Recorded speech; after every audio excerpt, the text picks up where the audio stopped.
संदेश के स्टूडियो में और टू द पॉइंट कार्यक्रम में आपका हार्दिक स्वागत है। बहुत बहुत धन्यवाद। सबसे पहला सवाल, गुजरात के इस इलेक्शन को आप किस नज़रिए से देखते हैं? देखिए, गुजरात का ऐसे हर इलेक्शन बहुत ही महत्वपूर्ण होता है, लेकिन गुजरात का इलेक्शन ज़्यादा महत्वपूर्ण ये इसलिए भी है कि गुजरात में 2 टर्म भारतीय जनता पार्टी, या भारतीय जनता पार्टी का नहीं कहें, नरेंद्र मोदी का कहें, नरेंद्र मोदी जी का 2 टर्म हो चुका है और तीसरा बार ये चुनाव लड़ने की तैयारी में हैं। तो इसलिए पूरे देश की नज़र जो है गुजरात के ऊपर में है और कांग्रेस पार्टी ने भी सारी ताकत जो है झोंक दी है। इसलिए मैं समझता हूँ कि ये चुनाव काफ़ी महत्वपूर्ण होगा। क्या मानते हैं, नरेंद्र मोदी इस बार हैट्रिक कर पाएंगे? देखिए, कहना मुश्किल है, चूँकि ऊपर से देखने में तो लगता है कि सारा का सारा चीज़ ठीक है। जैसे कारपेट बिछा रहता है, रेड कारपेट, तो ऊपर से तो बिल्कुल लगता है कि बहुत सब कुछ ठीक है, लेकिन नीचे में उठाइए तो बहुत उसमें कीड़ा जो है निकलना शुरू हो जाता है।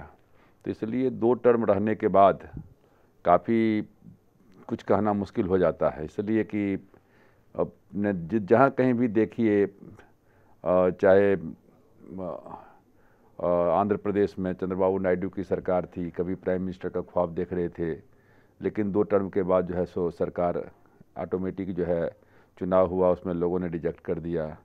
या दिग्विजय सिंह थे मध्य प्रदेश में, उनको लोगों ने रिजेक्ट कर दिया, या अभी पश्चिम बंगाल में। तो इसलिए कहना बड़ा मुश्किल है कि क्या होगा। पर क्या आप माइनस पॉइंट देखते हैं नरेंद्र मोदी के या भाजपा सरकार के? क्या माइनस पॉइंट देखते हैं कि आपको ऐसा लगता है कि शायद हार सकते हैं? क्योंकि एक तो पहली बात है कि 2 टर्म हो चुका है, तो 10 साल में लोगों को कुछ कहने की जरूरत पड़ती नहीं है। लोग काम के ऊपर में जज करते हैं, निर्णय लेते हैं। दूसरी बात क्या है कि कांग्रेस बीजेपी का जो सबसे बड़ा माइनस पॉइंट ये है कि नरेंद्र मोदी के जो अपने वर्कर हैं नीचे में, वो बहुत खुश नहीं हैं।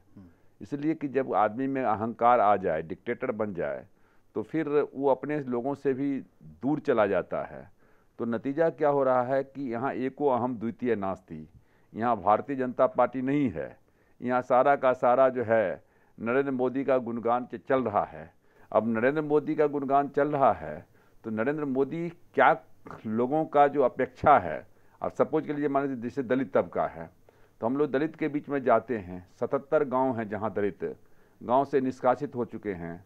बंथल हम गए थे, डीसा गए थे, तो ये सारे के सारे जगहों पर गांव से निष्कासित हैं।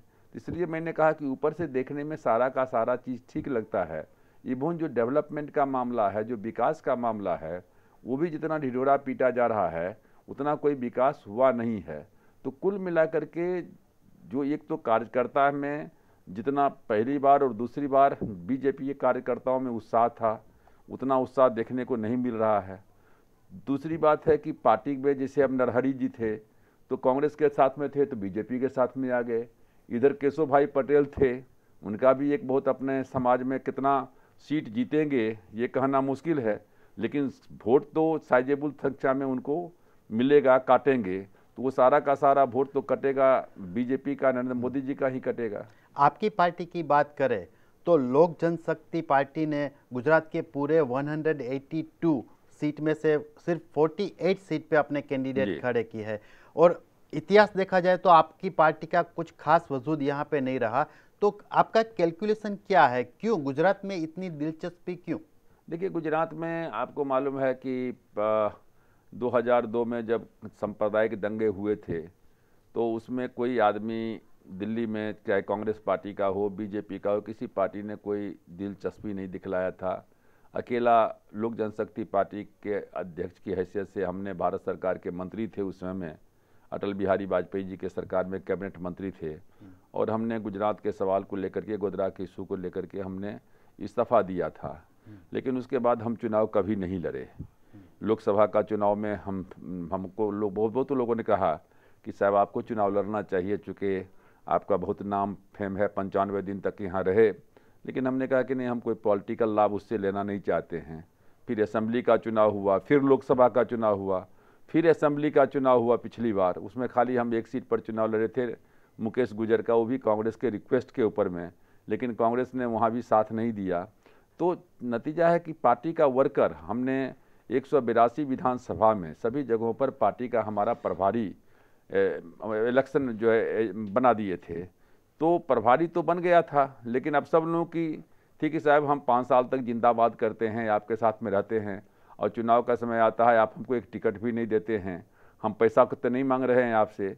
तो फिर हमने कहा कि ठीक है, तो हमने 100 पहले हमने सोचा था 182 सीटों पर लड़ने का, सब जगह उम्मीदवार था, लेकिन फिर हमने देखा जो हार्ड कोर वर्कर हैं, अननेसेसरी समय हमारे पास में भी नहीं है, पार्लियामेंट चल रहा है, तो पैसा भी किसी को नहीं दे रहे हैं, तो अंत में पार्टी ने निर्णय लिया कि 48 सीट पर चुनाव लड़ेंगे। क्या कर पाएंगे आपके जो उम्मीदवार है 48 उम्मीदवार, वो क्या कर पाएंगे? या अब देखिए वो उनकी जीतने की आशा इतनी ज्यादा नहीं दिख रही है, आप क्या समझते हो किसके वोट काटेंगे? देखिए हम बतलाते हैं कि हम, आपने ठीक कहा, इस बात में आपसे सहमत हूँ कि अभी हालांकि वैसे कल शहर में मीटिंग हुई थी, बहुत बड़ी मीटिंग हुई थी, 10-15 हज़ार की मीटिंग हुई थी, बिना किसी स्वतः लोग आए थे गोमतीपुर वगैरह के इलाके में। तो आज भी बनासकांठा की तरफ में जा रहे हैं। तो जैसा कि हमने कहा कि हम किसी का वोट काटने के लिए अपना चुनाव नहीं लड़ रहे हैं, बल्कि हमारा जो कार्यकर्ता है उसका एक आइडेंटिफिकेशन हो, रिकॉग्निजेशन हो। अब हमारा कार्यकर्ता अपने जो सोशल, हमारा मेन पॉलिटिकल से फील्ड से लेकर के जो सामाजिक क्षेत्र है, जो दलित का सवाल है, आदिवासी का सवाल है, अल्पसंख्यक का सवाल है, गरीब लोगों का सवाल है, उस मुद्दा को लेकर के हम लोग लड़ने का काम करते हैं। तो कम से कम प्रत्येक, मानते हैं कि विधानसभा क्षेत्र में हमारा उम्मीदवार जीते नहीं जीते, लेकिन कम से कम उसका लीडरशिप तो एक कायम होगा, लोग उसको पहचानेंगे भी। यदि मानते किसी को 15,000 ही वोट मिला, 10,000 ही वोट मिला, तो कम से कम उसको तो ये रहता है कि हमारे पास में क्या कहते हैं कि हम इतने के नेता हैं। तो इसलिए उसमें जो है क्या कहते हैं कि हमारा जीतने का मकसद क्या कहते हैं, जो हम लोग हमेशा कहते हैं कि सत्ता परिवर्तन नहीं, व्यवस्था परिवर्तन। तो जो लोग व्यवस्था परिवर्तन में लगे हुए हैं, हमारे हार्ड वर्कर, उनको हमने खड़ा किया है। रिजल्ट तो जनता के हाथ में है। आप क्या मानते हैं गुजरात में जो बिहारी लोग हैं वो सुरक्षित है? नहीं, देखिए बिहार में, देखिए गुजरात में ईमानदारी पूर्वक पूछिए तो कौन सुरक्षित है कहना मुश्किल है।